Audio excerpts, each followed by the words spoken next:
Welcome to the Compromise to Alchemize podcast, and I'm your host, Dr. Neil Bolchandani. I'm excited as you join me in this journey to listen to my conversations with some of the leading experts in the field of healing from a broad range of disciplines.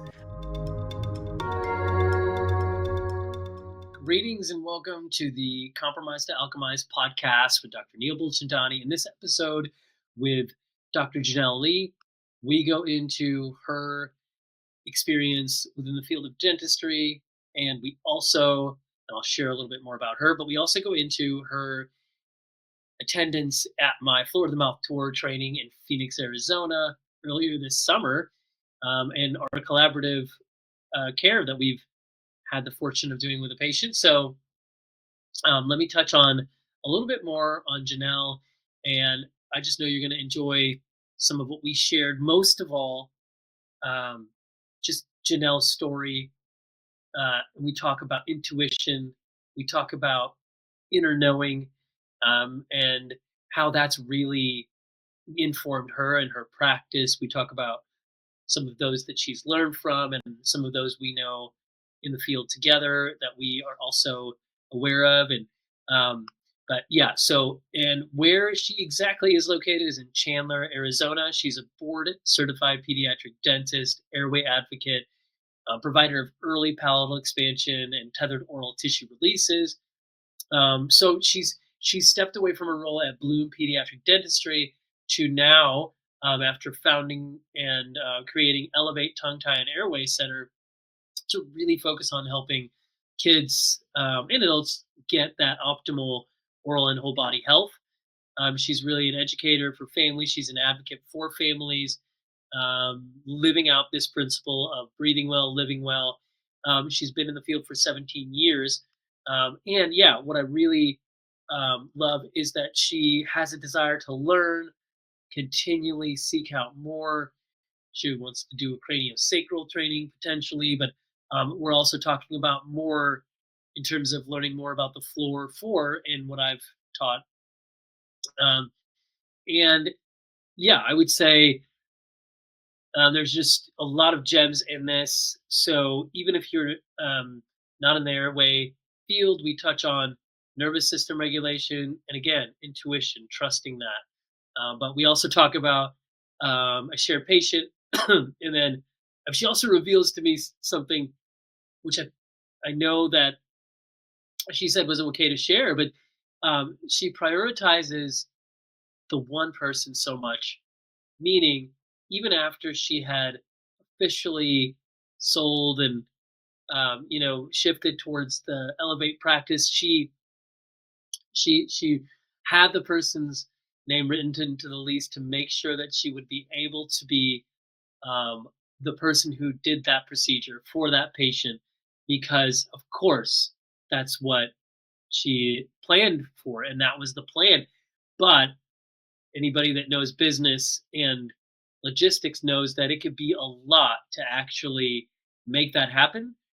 So this person's obviously got the care that everybody had hoped for, but it took extra.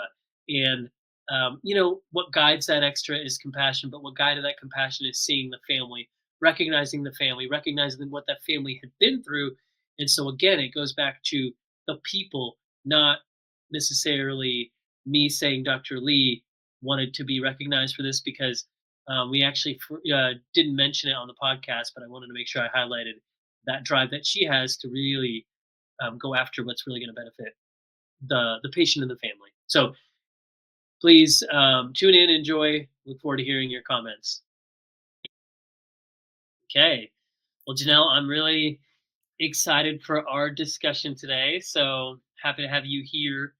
By here, I mean the studio. Me in Santa Barbara. You're in Arizona, not Scottsdale, but close, right? Chandler. So yeah, That's right. Chandler, a little bit south. So Yeah. Well, I was excited to meet you back in June in Scottsdale at Project Airway. I call him Project Airway, but we know it's Greg McLean, Premier Fitness Systems. So really, really loved getting to meet you. And then the cool thing is, for context, who's jumping in to listen right now is we met there. You did my training, um, and then we've stayed in touch. And then we've had a mutual patience, and there's just really cool to be able to collaborate with you after meeting you, and then getting to hear some more of your story and some of the things going on with your practice life. So I want to dig into all that. But first of all, welcome to the podcast, Compromise to Alchemized, and I'm excited to have you with me. Thank you so much for having me. I'm very honored and flattered to be here. Yeah. So, oh yeah, and you were telling me what's really cool is that like you knew Greg, but you hadn't met him yet, right? Can you talk about that part? I knew of Greg. I follow Greg on Instagram, and I really enjoyed learning about his story. And he's super, did a deep dive into airway. And it's really neat to hear him break things down from someone who wasn't traditionally trained in any of this. And I think that's what resonates with a lot of people that follow him. And I saw on a story that he posted your floor mouth tour, and I had recognized your name and face being in the airway space and was excited to do a continuing education on something that I've always been curious about because I'm more head and neck, but I know the body's compromised. It's all connected. So it was neat to see that you were coming here and it was so accessible and I had time in my schedule. So the stars aligned. So it was neat to meet you in person, meet Greg, someone who was previously on the interwebs, both people. Yeah, and it was great. I loved it. It was like the colliding of worlds, and I'm getting to meet you and seeing how like whenever I have a lot of different kind of in this interdisciplinary field at trainings, we have like people come. There might be naturopaths, chiropractors, osteopaths, massage therapists, myofunctional therapists, lactation consultants, and I mean sometimes it is the dentist like you, and maybe I'll say I've there's the intro, but you not only handle evaluation and making sure people have the proper evaluation process in hand for this airway field. But tongue tie and oral restriction releases and expansion, and maybe if you wouldn't mind giving like a paragraph form of what you do, just to lay it all out there, so people have a grid for that too. Yes. So I am a board certified pediatric dentist by training. I have 17 years of experience. I actually recently took a step back from my role as the owner and provider for a pediatric dental practice to solely focus on airway. It's something I'm super passionate about, and I have my own story to share there. So that's my why. But after going through all these courses and seeing what I see, I can't unsee it. But it's something that I know is really important and had the idea for creating its own space probably 4 or 5 years ago. And it's really neat to see that it's here. And it's definitely a lot of transition and a bit messy right now. But yeah, in an airway consultation prior to, I will have the patients fill out big screening, a symptom form, a pediatric sleep questionnaire, and we'll go through any therapies that they've previously undergone. And then, of course, I'm going to put the puzzle pieces of what is symptomatic and what I'm viewing physically from the outside in. I'm looking at gait, I'm looking at just facial structure, the sclera of the eyes, how their mouth is postured, are they breathing through their nose? And then working my way in, I'm assessing all 7 frenulae and now floor mouth tension Mm. and looking structurally, um, intermolar width, how the teeth are positioned, cross bites, getting a gallery of photos, and if needed, doing a CBCT, and then kind of going from there. Yeah, I love that, and I know that's yeah, and it's really phenomenal. Like the even that, I mean, in our field, we say this, but then you say all 7 frenulae, and some people, they look at you like, 7?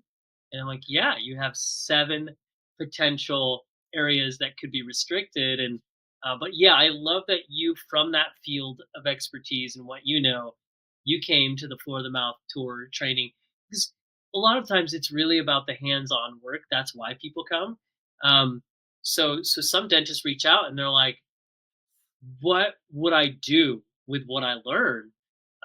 Because I just don't know what I do with that. I already have enough going on. And I totally feel that, because you're in charge of so much. Just I have a dentist that I've collaborated with in Reading before I moved, and she's earlier in her career, and she's kind of early in the journey of where you're at, where she's running two separate practices in one, and she wants to commit to airway because she's doing a lot there, but she feels the struggle from the general practice. She loves it, but when you go deep into that rabbit hole like you have, you can't unsee it. I know I'm stealing your phrase, and I know that's what we say, but it's like once you see it, you can't unsee it. So therefore, if you're not helping people with that, then that there's a lot more general dentists out there, and that's like amazing. However, how many go down this very specific pathway of learning, not just the releases, and then on top of that, all the evaluation processes and the board certified pediatrics with dentistry, but then also the expansion part, which is so significant. So, but yeah, I'm fired up because whenever I can have a dentist like you come in who's hungry to learn and so open, and not just like to learn about the body, but you were so quick, I think, as I see this more with the females who come, you're tapped into your intuition, right? And I think we talked about this some, is like you could go there because that's where so much of what I've learned has come from, is through trusting my intuition, learning from my daughter. She was born 9 years ago with a tongue tie. And so I really loved how you came in and you were like, just became one of the fold to learn. Um, and I still remember, I think it was when I worked on the thyroid, and it was a couple moments, and you were just like, you know, whoa, I mean, you said like mind blown, and you were like, but you looked like it, right? Because you I was like, I need you to do this every day. totally. And I'm like, yes. And you're like, what do I do for now? And I'm like, well, we teach you how to do this for yourself, on yourself. There's other people here that are learning. That being said, I'm like, you just got to come to Santa Barbara to get Yeah, more assistance. So no, for sure. It's on my list of things to do, definitely. but yeah, maybe speak to like what I'm just really curious, like from all that you know, which is so much, from the tissues, the frenulae, the orofacial complex, the even the palatine bones and the maxilla. What was it like to interact with the floor of the mouth and to see what something like releasing a thyroid would do to create change with the floor of the mouth? Like, how did that interact with your mind, or like what did that kind of, how did that land with you? How did that kind of sit with you? Well, I thought it was super cool, number one, because I was never thought to like, I never thought to put those two together. I mean, of course, I'm feeling lymph nodes and for any like hardness or something that's out of the blue, but I never thought to that the floor of the mouth could provide so many clues to the rest of your body. And even palpating the palate, I truthfully don't typically palpate the palate, but you had us doing that. You had us palpating just where, if you had any mandibular tori. And it was really neat. And it opened my eyes up to something I didn't know before. And the crazy part is like I'm looking at this every day, multiple times a day. So it was a light bulb moment. And back to once you see it, you can't unsee it. So if anything, it did make me want to learn more. And yeah, I definitely got what I came for. Just again, learning the interconnectedness of the body and what body workers and healers like yourself can teach me. As a dentist, you are a healer and you're responsible for a lot. And I just feel like now in this era where you've learned what you've learned, isn't it kind of wild? Like So my hope is like you feel um the reason I'm saying my hope is that you feel is that with more to know, and the knowledge creates a responsibility. Um, I guess to borrow from Spider-Man, right, where his uncle said to him, with power comes responsibility, but Oh, yeah. mean, you can use those powers for good, right? So you don't. It's kind of like you. I think it's really cool to see how there's a few who come who I know are going to run with this knowledge, and it will influence their lens, and it will cause you to see in a way that I think we all can see in this field of like once we see like I call it the floor four. Um, Once we see these four main areas and how they influence the floor of the mouth, you can't unsee that. And once you feel it, you can't unfeel it. Like with the floor, how much change we can make.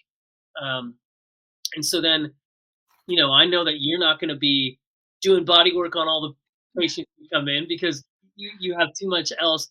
That's why you have some people there you can collaborate with that are, you know, will learn more. But it's really cool because you can screen and see. Now you're like I wonder if the floor of the mouth isn't loose enough. Traditionally, what we're taught to do is work on the floor, J shape, lift the tongue, and all that is Mhm. phenomenal. But what if the floor is being hindered by something somewhere else in the body? Yes. And what I get really excited about is what are the potential emotions and what is the nervous system regulation like? And even in Lucille's case, I'll just mention by first name, it was the vestibular system that was so playing a role in her floor of mouth tension. And so I loved it. I loved it how I emailed and I said, okay, I wanted it. It was like, I know I just had like a brief window of like a day over the weekend where I just wanted to relay to you like what I found. And you sent me back this email and you're like, I had her turn her head, uh, in order to I activate. did what you told me.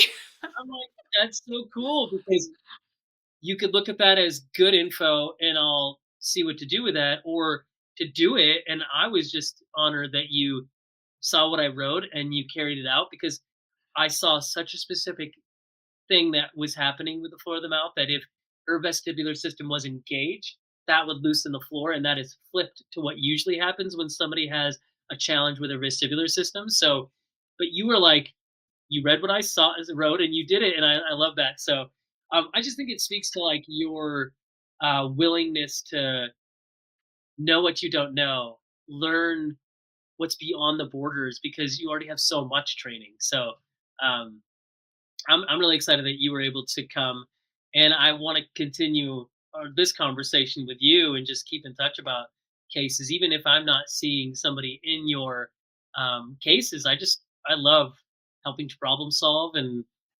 but yeah, so um, um, I really want to like delve into your story um, because 17 years. That's that's how long I've been in the field. I know. I saw that and I was like, "Ooh." So, Sarah, I know. So for serendipitous. And we talked, yeah, because 17 years of my anniversary of graduating chiropractic college is the day that we had the training in Phoenix. Oh my And gosh. now it's a few months later in the summer. And it feels like it's only 2 months later, yet it feels like so much has happened. And I can say that about my life. Um, but I would love to like I love the words, first of all. You had bloom for your practice, and now you have elevate. And can you just tell me a little bit more? I love names, and tell Mhm. me more about the name and what that means to you. Maybe both of them, but whatever you're drawn to. Yeah, I was with Bloom. Bloom was my firstborn child. I named it because it was my hope for all kids to bloom into their happiest and healthiest selves. And yeah, it grew and I loved it. I wanted to create a pediatric dental office where I would want my kids to go. Number one, where you feel, safe, secure, heard, a place that's fun, just for number one for the child. And then number two, a place where the parents also feel like they're not a number or your child is another number. I mean, getting into the non fun things, but like from how your insurance is verified to, how we submit claims. I Nobody likes an incorrect billing error. So I wanted that to be as smooth as possible, and just drawing upon my own physician experiences, uh, again, as a patient, and then from a billing aspect, I know it can be pretty tiring. And I just wanted a spot where, yeah, it would be the best of both worlds. And that grew. Um, it definitely indeed bloomed. But I would say in 2020, it was, or even before then, I was exposed to tongue tie. And that was my first glimpse into the airway world. What is now the Breathe and Thrive Symposium was held in Phoenix. And again, kind of like your course, I was like, ooh, this is interesting. And I don't have to travel too far. And in what I thought was just going to be me dipping my toe into tongue tie, you have all these presenters that are presenting their cases. And oh my gosh, I saw myself in each a little bit of those cases. And I'm like, oh my gosh, I have airway issues. I have tongue tie. Or so well, it started as that. And then I did the deep dive too of going through myofunctional therapy and getting my own releases. And as we both know, airway is more than just a tongue tie release or even expansion. It's so much more. So again, once I saw it, I couldn't unsee it. So I started, and you know, bringing these red flags that I saw in a new patient exam or just a continuing care exam up to the parents. That was also a big learning curve with how do I delicately broach these subjects to these families that may not be aware. But I eventually came up with like my top 20 hits of symptoms, and would just gently present that to the parent. And if they had any issues, to, yeah, give us a call, and we could set up a consult to further discuss. But as time went on, I just was really drawn to airway. I love pediatric dentistry, but I love airway and all things that come with, like, so much more. We talk about passions. I know it's like a cliche word, but it is something that truly that lights me up and I get excited about. I mean, even in a normal new patient exam when the parent had no clue that they were coming in for, or airway stuff too, I would always go over in time just because really enjoy educating about it, much to the dismay of my staff and the rest of the patients because I was always running behind. But yeah, I had around 2020, 2021, I knew my eventual goal was to only do airway focused care. I remember even randomly bringing it up when I was interviewing a hygienist. The interview was going so well, and I told her, yeah, my goal would be to just do this part of dentistry. I thought it would look like me hiring an associate to do the actual dental work. But as time goes on, my own life has changed. So, and my priorities have changed. So, I did recently sell the practice, the pediatric dental portion, to only focus on Elevate Tongue Tie Airway Center. So, to get back to names, I named it Elevate because, I want everyone to breathe better, sleep better, and just live their own life elevated in many regards, and elevated to their full potential. Yeah, I love that. So cool. So, also, yeah, I definitely want to go back to like the passion part, and ask you more about that. But before that, you Breathe and Thrive Phoenix. That's so cool. I mean, my first time at a Breathe and Thrive was in San Diego.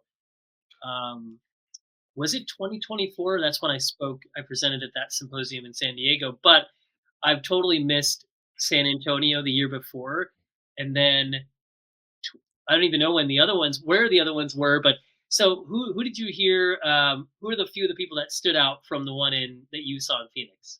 Well, obviously, like Richard Baxter, Yeah. Dr. Zagi, So, Dr. Agarwal. Agarwal, yes, yes. Yes. And oh, Bryn LaRue, interestingly enough, she was the year ahead of me in dental school when Oh, we were yeah. dental students. So it was really cool to see someone I haven't seen in a long time be a presenter and really watch her present her cases, her patients, and how she is now deep into the tongue tie airway world as well, and her sharing her whys. And it typically is either yourself or your family.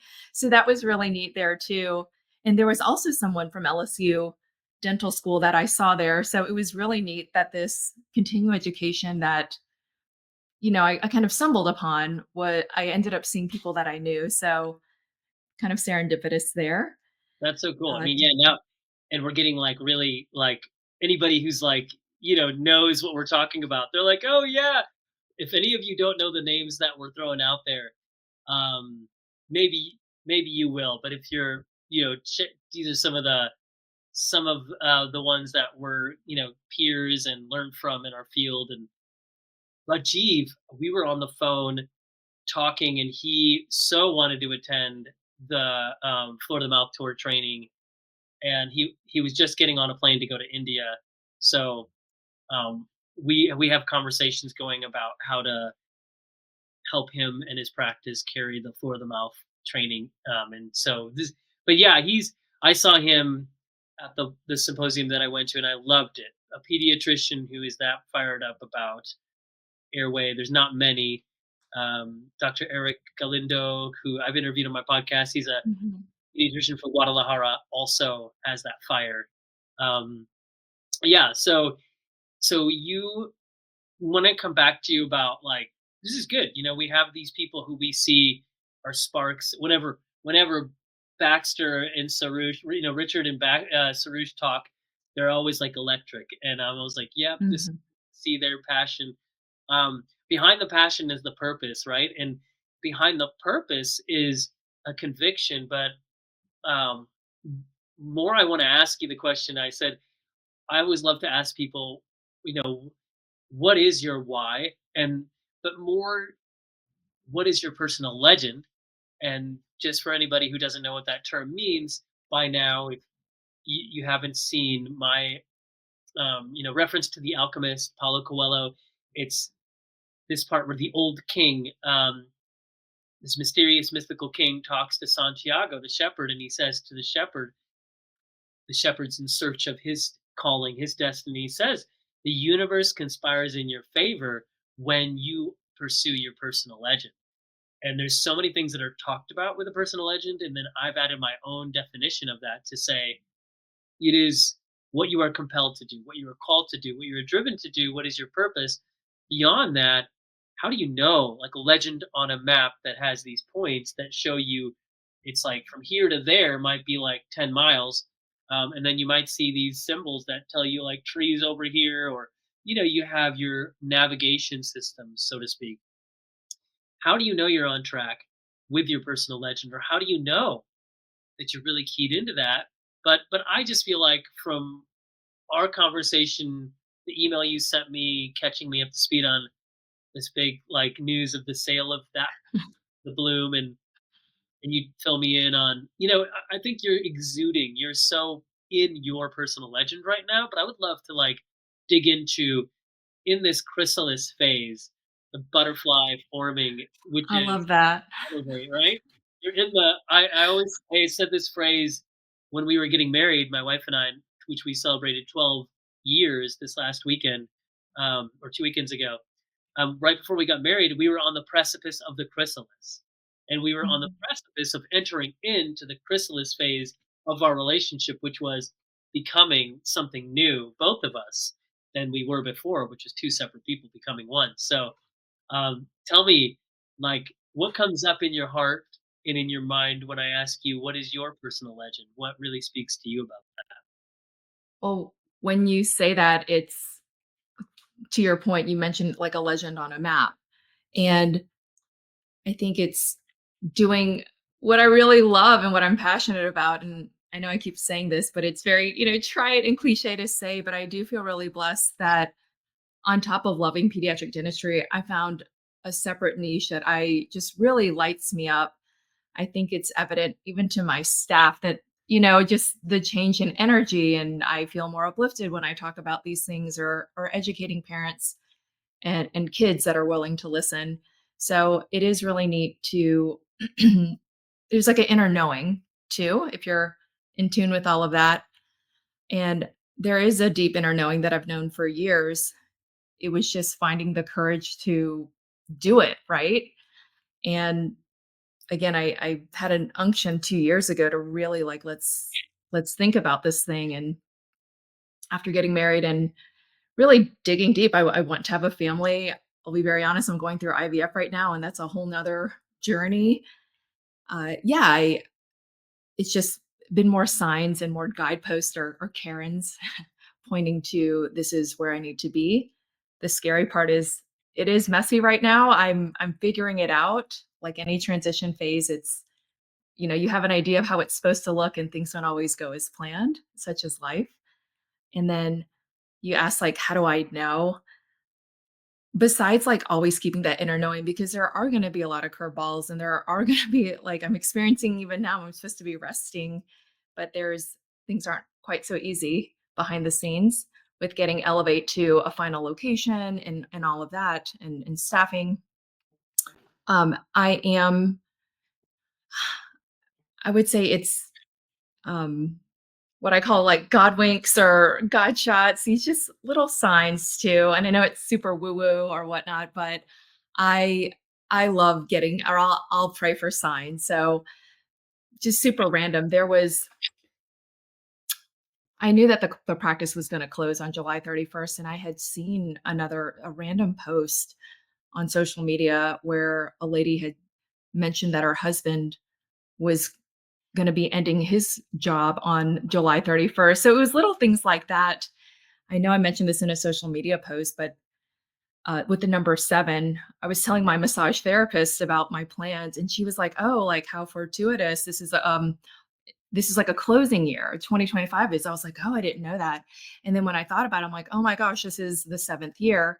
And I know the number 7 has a lot of meaning, especially like with closure and completion.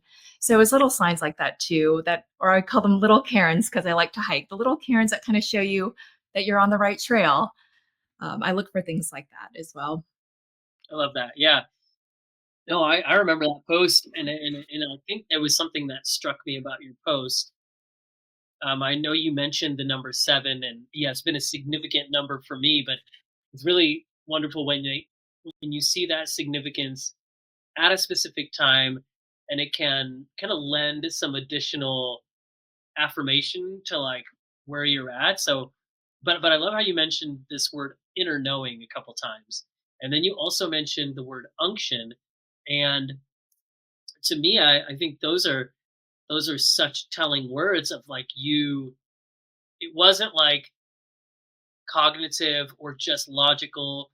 It wasn't just you kind of like map these things out on a piece of paper, even though that's wasn't a business plan only, right? You had this compass, and you mentioned prayer too. So yeah, like when you have this inner knowing, when you have this unction, does that show up to you with like faint whispers or images? I'm gonna sneeze in a minute, so excuse No, me.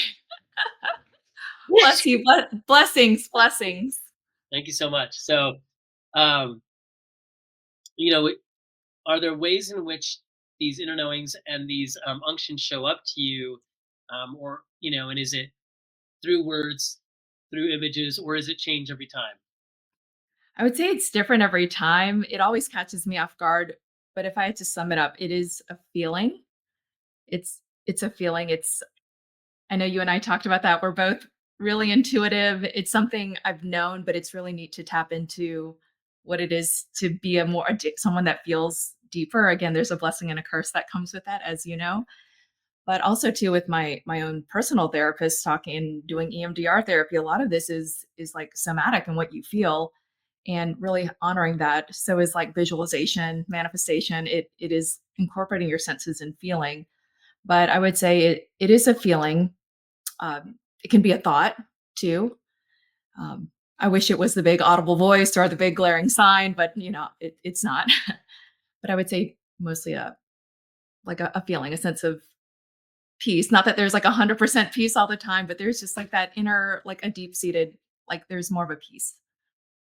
Yeah, and yeah, we did talk about some of the ways that the empathic kind of realm, empathic abilities, and I mentioned intuitive empathy and how kind of I infuse my floor of the mouth work with elements from expressive arts and but sometimes as well dance movement therapy. But underneath that is like this intuitive empathy where we can feel, hear, sense, see, whatever way it comes to us, that we are informed by, um, in one way, this what can seem ethereal and temporal at the same time, that confluence or that paradox of, we can't just trust the whisper, and we can't just trust the writing or the the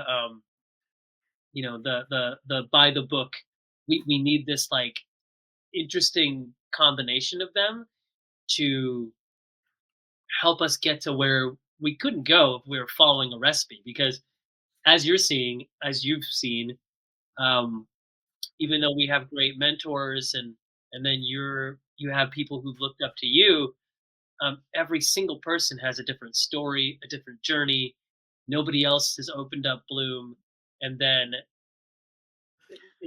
is passing it off to Open Elevate. That is only you, as far as I know, unless we Google and find somebody else in an alternate universe, like, parallel universe. But so and yeah, I wanted to touch on one thing and say, I yeah, anybody out there who's like, this is a minor part of what we're talking about, but because the empathic and the intuitive and these fields are such a big part of what I think can be a guidance system for personal legend, I would just say, um, and it's funny right now. It's 222, right? At least where I'm at here in the It Pacific. is.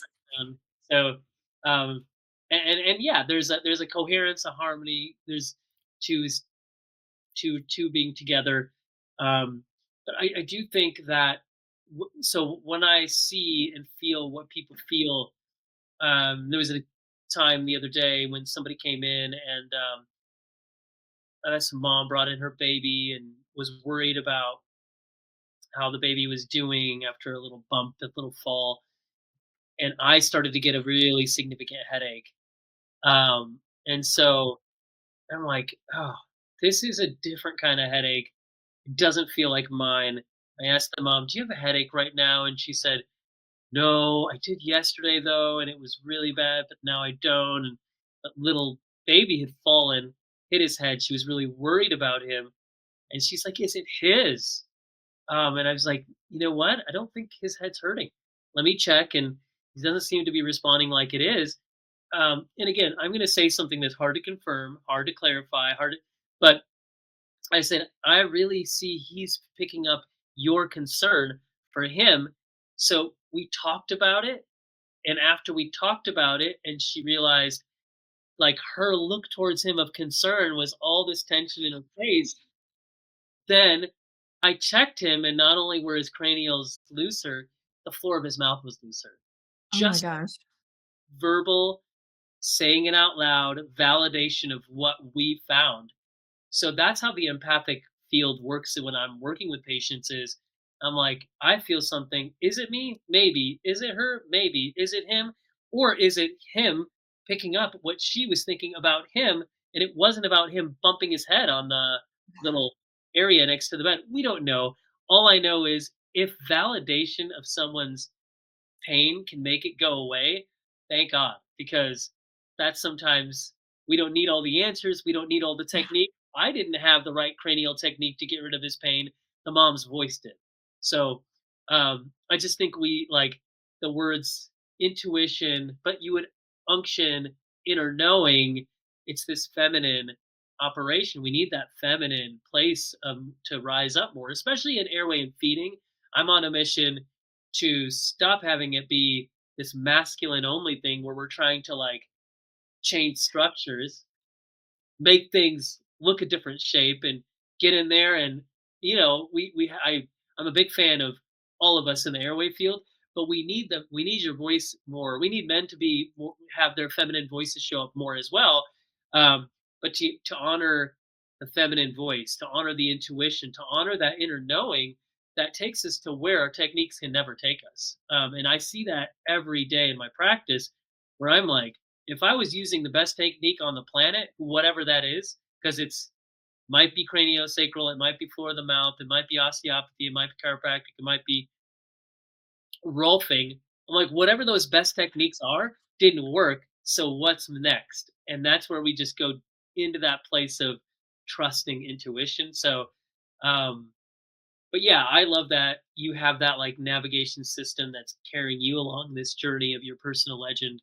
So maybe I could ask you this question that um, oh, and you mentioned IVF and that you're in the middle of that and in vitro fertilization journey with pregnancy and fertility. I know that's a lot. That's a big, I don't want to call it a process. That's like you want to have a family, and there's so much to that, and journeying with a lot of families through that. I know that um, that's a difficult journey, and then I've seen people with coming through and having these families they want and love, and so I'm cheering you on in that. Just know that in whatever way I can support, I would love to.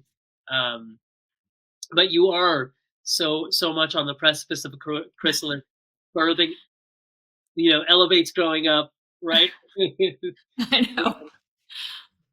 Yeah, hopefully a human baby's growing up too. So Yeah. I'll keep So you posted on that. yeah, and so tell me, like, with okay, so I'm gonna ask you if you can. I've started to talk about a family legend because I Mhm. realize my personal legend is only true and I would say relevant if it has some resonance with our family legend. And so I've kind of taken some time in a prior podcast to talk about my family legend involves my wife who's pursuing her PhD. She's writing her dissertation now. She's a thought leader in the field of validation. She's writing a book on that. She's a poet. So as she does that, we're going to see our family come into a greater form of who we are. And as I align my life and my work life balance according to her going into that, and then seeing our kids and seeing what their personal legends are as a whole, I just know that our family is destined for the creative realm, the arts, the song and dance and poetry, and probably than more than anything else, that is a deep strand of what will carry us through to the future. Even though I love what I'm doing now, and I love what I've created, and I love who I'm collaborating with, my family legend has to do with making art and having that art speak so much that it helps heal in different ways. Mm. So I'm putting you on the spot. You don't have to answer this, but um, tell me if you feel like you have a sense of your family legend, if you look to the future, or what your intuition's telling you, and it could be a few words, and then you could say, "I'm going to get back to you on that, Neil," because I totally didn't give you a heads up on that, and but I'm just going to ask you that, and then I'll also say, um, and then I have some other questions for you, but does that speak to you at all? It does. It's really good. I was like, ooh, that's so like thought provoking. But on the spot, I words that like speak to me, like you mentioned the word healer at your Floor of the Mouth tour. And it's funny because I've never considered myself a healer. I'm just the dentist. But it was really neat. And that word really resonated, really struck a chord with me. And I think healers look different in different capacities. So I know you mentioned the arts, but yeah, if I could feel it or dream it, it would be my family, my kids healing in some capacity, whether that is, you know, true healthcare, whether it's, in the mental health space, any kind of some kind of therapy, something or other.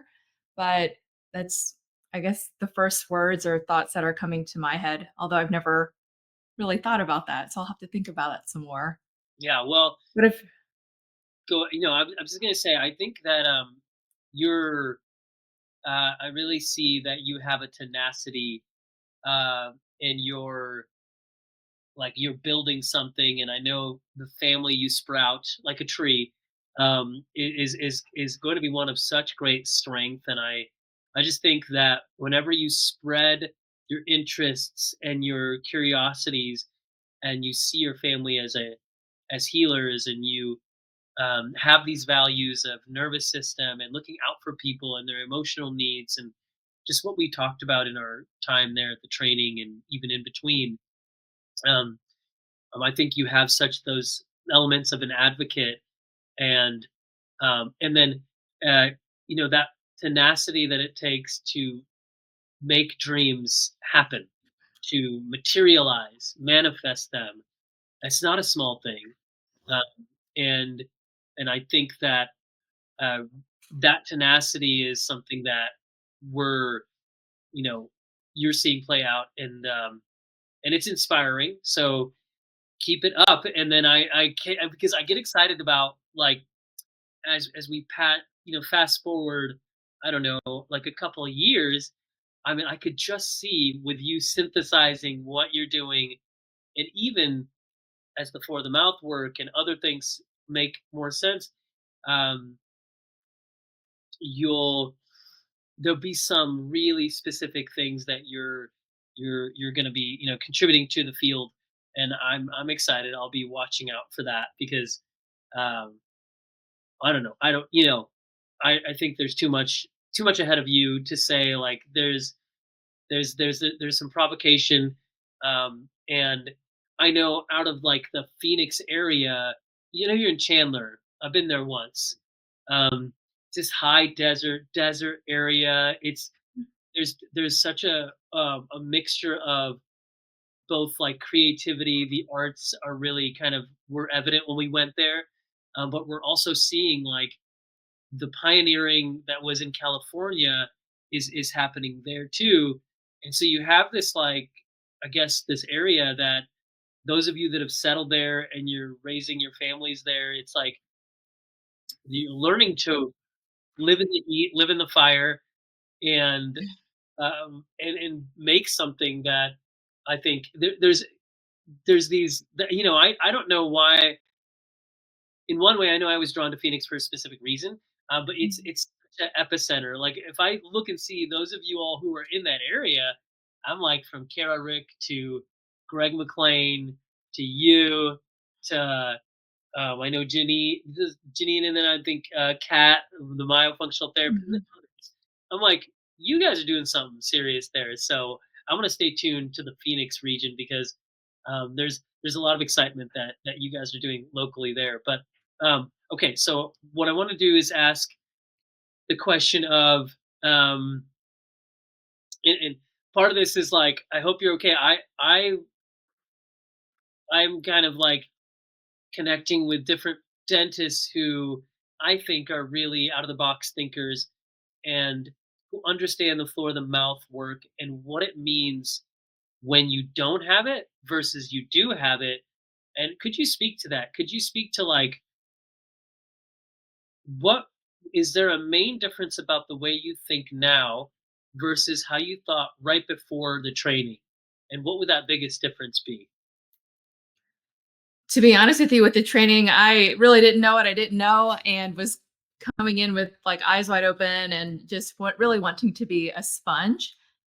And I knew that the floor of the mouth exists, but didn't really look for the tension. So my takeaways, if I could just be concise, is that again, the floor of the mouth provides us clues, or for someone like me who's a dentist, provides us clues. You've narrowed it down to four key areas, like top of head, back of the head, like the mid body and the feet area. So if there is tension in the floor of the mouth, that gives us clues to these other areas. By perhaps relieving those tension in those other spots, it will therefore relieve tension in the floor of the mouth. And again, just that fascia work, I mean, it just kind of helps all aspects, right, of breathing and function there. Yeah. Well, good. Now I can, like, have you talk about it because you said it really concisely and really well. So I'm like, I'll just give the mic to you more. Um, oh, can you also speak to Greg? I know you really appreciated how he shared, especially when he was sharing about hypermobility. And can you kind of, like, talk about that, especially because I think you were so thinking about you or patients that you had, and you're like, ooh, this is such a missing link as well. Can you speak to any thoughts that you had after Greg's talk on hypermobility? Yeah, it was really neat. I think, at least for me, I can't speak to everybody else, but I really connect when people share stories. I think we all do.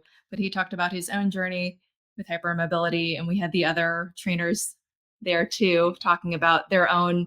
There's superpowers that come with it and everything else that comes with it too. Why it piqued my interest is because I've been noticing hypermobility or somebody on the spectrum of Ehlers-Danlos just in medical history, and it seems to be more popular, if you will. And I hate to say that, maybe perhaps more awareness is the right phrase, and not really knowing what to do with it, especially in the airway realm. I noticed that that is something that was just always written down. So I knew that there's a connection there. So really just having Greg talk about his deep dive, especially that tongue to the palate to provide that stability, because that's one key thing with hypermobility. And was just one of the key takeaways, which I know, as a dentist and in the airway world, but to hear him say it through that lens was even more eye opening for me, and just yeah, it was just a big learning opportunity there. Yeah, I think you were sharing with me some of like your sentiments after Greg was sharing, but I could see, and that's another reason I love that you were there is I just feel like you like those who understand what we shared there. This is I'm gonna sound like I'm like talking about myself. I'm trying not to. I'm talking about Greg first of all, but um, no, and I think he also feels this way of like he was just given knowledge through his experience, and he's gonna Mhm. share it, and he's gonna start sharing like crazy now, which I'm excited about. Similarly, I was given through all these cases and downloads, I just see what happens with hypermobility. But what I love is that you not only came in with like some thoughts towards that, but what do what will you, I just kind of want to ask the question, but it's more of a hypothetical.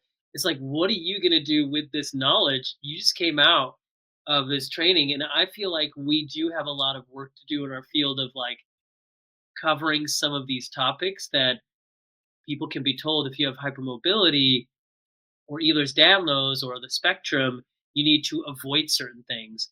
And I think it's like really helpful to know that.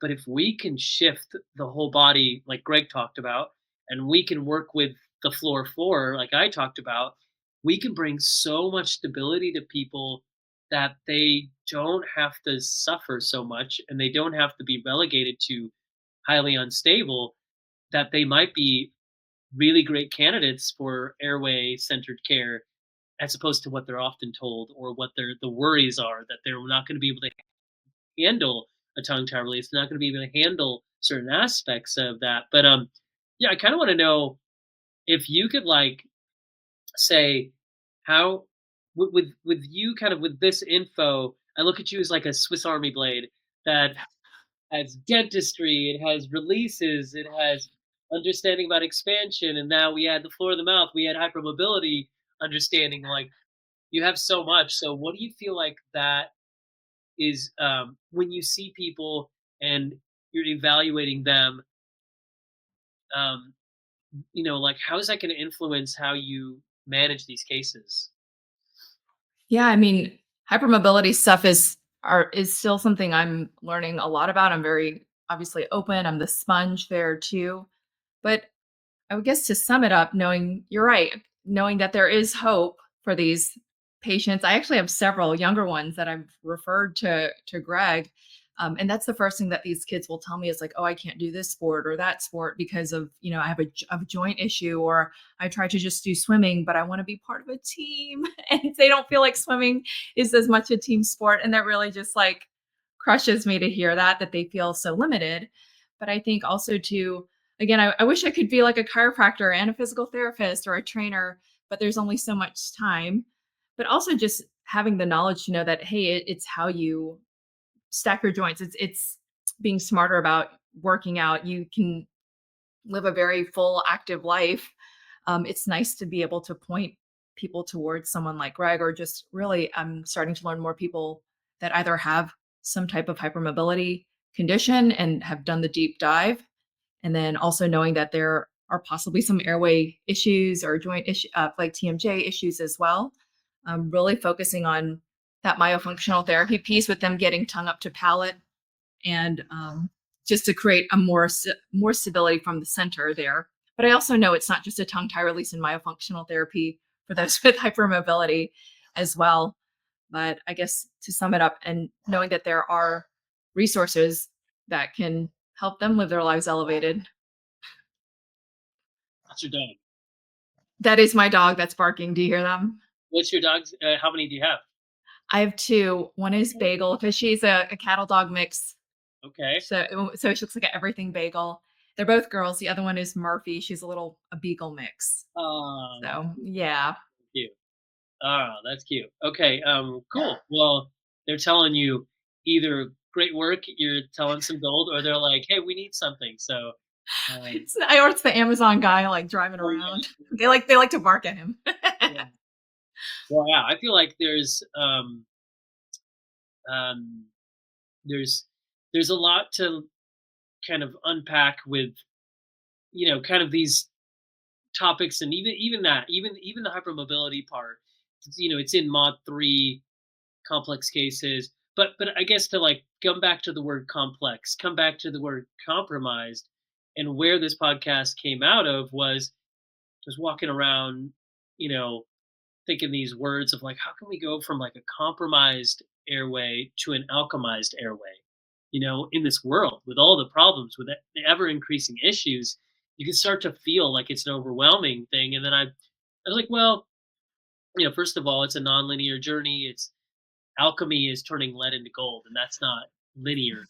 It's a very metaphysical or mystical or magical thing. So using that as an analogy is not, like you said, it's not just a tongue tie release and myofunctional therapy for those with hypermobility. There's more. And to every single case that we could think about, right? We have to limit so often what we tell people. Only like if I told people you need 10 therapies, not 10 sessions with me, you need 10 different providers. That's just too crazy. And not everybody can afford that. Not everybody can do that. Um, But it is amazing how we've come so far in understanding this kind of burgeoning problem. But to come back to the phrase, I really feel like, yes, it's an airway, but more than an airway, it's a person. And when somebody is coming in, or you're seeing these kids with issues, they're not coming in because the mom's like, my child has a small airway on the CBD scan. They haven't even seen that from you. They're like, they're not sleeping well. They're all over the bed. Their nervous systems are crazy. I don't know what to do. I've heard I should, I'm sure you've heard this story a lot of times. So, um, yeah, what's your advice to the moms and dads, well, the families, like that are seeing this, the compromise in so many ways, whether it be now we know a lot of the buzzwords with primitive reflexes. They might be working on all these exercises. They might be trying to get this laser from Neil or Josh, Madsen, or somebody else. They might be trying to get like a super. The green one or the red one? I know which one. Get both. I know. Yeah. Well, I just want you to know what I try to tell people is don't buy my purple light unless you really want to. Go outside, look at the sunset, open your mouth. That's purple light. It's free. You can get every night, even if you don't see purple. It's actually purple. So do that, and then if that's not working, get the laser. But what do you? Yeah, to kind of like people are sifting through, and they're like, I either can't do anything or I need to do everything. Um, yeah, from your field and your perspective, but also knowing families, like, is there wisdom you have to them when they're starting this journey of trying to figure things out? And it could be like, where do they start? But maybe like, let's just like take it back a notch from who do they start with? What's a mindset that you can tell them to have going into this that might help them? That's You hit the nail on the head. But the first thing I will kind of preface to every family is this whole airway, sleep, just nervous system regulation. It is a journey. I wish I could tell you, just get you a blackout shade and you're healed. I mean, it's so much more. Just get a tongue tie release or just get expanded. and your life will be better. But even with expansion, you're not supposed to be in an expander your whole life there too. So I preface things with that. And then, yes, sometimes it can be overwhelming, and I have to your point, limit what I not limit or just be really judicious and cautious with how I'm presenting and the delivery of what I'm saying. So it's not that I'm not withholding, but just making sure it's not information overload. And that is a phrase that I use at the end of my consults is I hope today was more, clarifying and not confusing because all of a sudden it's like, wait, I saw you. And now there's like this laundry list of things I need to do. But I do tell parents, there are small things that we can do on the daily that over time will have compounding effects. So for them to know that again, it's not that magic fix and there's small, like little things that you can do. And if you keep at it, hopefully these small changes will compound to something greater and there will be something noticeable. Also setting realistic expectation that it's not going to be this like magic wand. I mean, I hope it is for everyone that you do make these few changes. You go see Neil or someone like Neil and like, man, your life is forever changed. I mean, yes, it is just meeting you, but you understand what I'm saying. It just even you doing the body work on me, it didn't last for 2 months, Neil. What's up? But I do try to set those realistic expectations, Well, and I it's only like gave that. you I only gave you the condensed version so that That's you. right, the light. I'm just kidding. That's right. But it's like do the best you can with what you have where you are type thing. You're right. All of these therapies are going to cost you money. It's time. It's the cost of time too. It's your child wanting to do it. So you as a parent can want all of this for your child, but it's whatever mood your child is in that day. They have to have some buy-in too, to some degree, especially if you're paying large sums of money for these various therapies. But Um, yeah, sorry, I hope that answered that question. Yeah, no, that was great. Thank you. Yeah, and I feel like it's such good wisdom, and I love the way that you extrapolated or like elaborated on because you caught it, not limiting. And I think I kind of, in one way, I used to think, do I need to limit what I'm saying? And then I realized, no, I need to tell them what I'm seeing. And then I need to give the recommendations that they need because if I don't give them, they may not get them. However, the way that you said it was judiciously and cautiously. Like we need to be careful with what we're recommending because like we might recommend some things that might seem like maybe they won't be able to do it or they won't want to, but how do we know unless we recommend it? And then also, there's some things that we might wonder about, and maybe it's good, like you said, not withholding, but being careful, being cautious, being wise. So I love that because I think people appreciate, parents appreciate that too, um, that you're caring enough to say what needs to be said, and you're cautious enough and you'll take some time to really pour over that. And like I said, or like you said earlier, you it's not uncommon for you to have gone overtime with people. Then there's your staff and your other patients. They're like, "Where is Dr. Lee?" But you care and you really get so excited and fired up about like what you're doing because you love it and it's very helpful and so many people need this kind of help and so many people need, I think, um, empathic, physicians, doctors, dentists, healers who can tap in to that inner knowing, to the intuition. So I love that you are, really walking that out.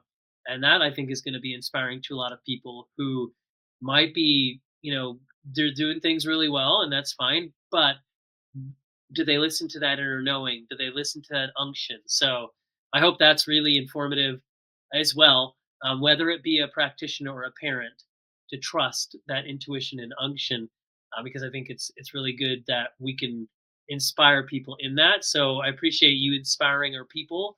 Um, and let me know is there well, first of all, how can people? We'll put this in the show notes as well, but for those listening, how can people kind of keep track of your journey and follow you and find out more about you? Yeah, right now my website elevatedtongue.com. I am on Instagram and Facebook. Again, a lot has happened within the last week. So I just appreciate everyone's patient as I'm in this chrysalis phase, which I love that phrase, and figuring things out. But yeah, so that's pretty much how you guys can find me. Great. And any last thoughts you want to share, whether it be a morsel of wisdom or something that you're really excited about in this journey ahead? I well, I'm at a loss for words, but I'm excited in terms of where the practice is going. It's here. It's something I've again had thought of in like 2020, 2021, and really started getting moving the needle towards that. So it's here. I'm excited to see, where Elevate goes, because right now we do expansion, tongue tie release. I do, basic sleep hygiene. I do talk about nervous system regulation, because nervous system is more than just, breath work and all of that. Um, but no, I don't know the future, but I'm very excited to see what happens. And also, I quickly want to backtrack, because I know your audience is likely a lot of providers that listen, and then you'll get other people that aren't providers listening too. But sometimes, in terms of like, am I talking too much? Am I saying too much? I guess one thing that always try to tell myself is, I'm planting a seed. Maybe I'm not the person that watches it grow to the full tree or the fruit, but I'm planting a seed, and and maybe someone else will water it. And yeah, we'll just kind of see where that seed goes. So I still try to tell myself, like, it's still okay to plant seeds or plant ideas. Yeah, I love that. That's right in line with your bloom Yeah, vein, yeah, right? yeah, You planted that seed, and now somebody else can water it and let it bloom. And yeah. yeah, and when I first moved from Illinois to California, I really felt words from the divine, from God, say, it's time to go water my children. And I didn't Mhm. really know what that meant, other than yes, that was my yes to close my practice in Illinois and move to California. Um, and those words will always stick with me. But I always picture a flower with people as flowers, whatever age they are, and helping them bloom. So I really feel like that's a 17 years ago. We have that in common. We have the bloom. You have the word bloom. I have like the visual. So there we are, resonant with that. Well, I look forward to staying in touch with your journey. I'm sure we'll have more communication and collaboration going on. Thank you for sharing. Thank you for being open to my on the fly questions. I feel like you did so well. And yeah, so um, tune in, follow Janelle, follow her, go to her website, and also um, just, stay tuned into what she has and anybody in that area. She's a great provider, so tell people they need to come see. You need to go see Dr. Lee if you have any needs in this whole airway, and even if you don't know if they have airway issues, how are they sleeping? How are they breathing? And first of all, just check, because you could get ahead of the thing instead of waiting until it's too late. So, or Oh yeah, waiting. we get a lot of I call them airway curious parents, or they hear this buzzword and they're like, "What's going on?" So I was like, "Yeah, come on in. Let's see what let's just take a look." Get ahead of the So curve. I love that.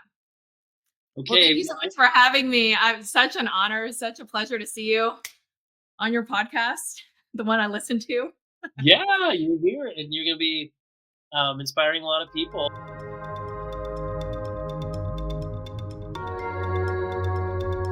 In these conversations, we do deep dives, and resources are aplenty. So please tune in and enjoy. And I'm so excited to have you along for the journey.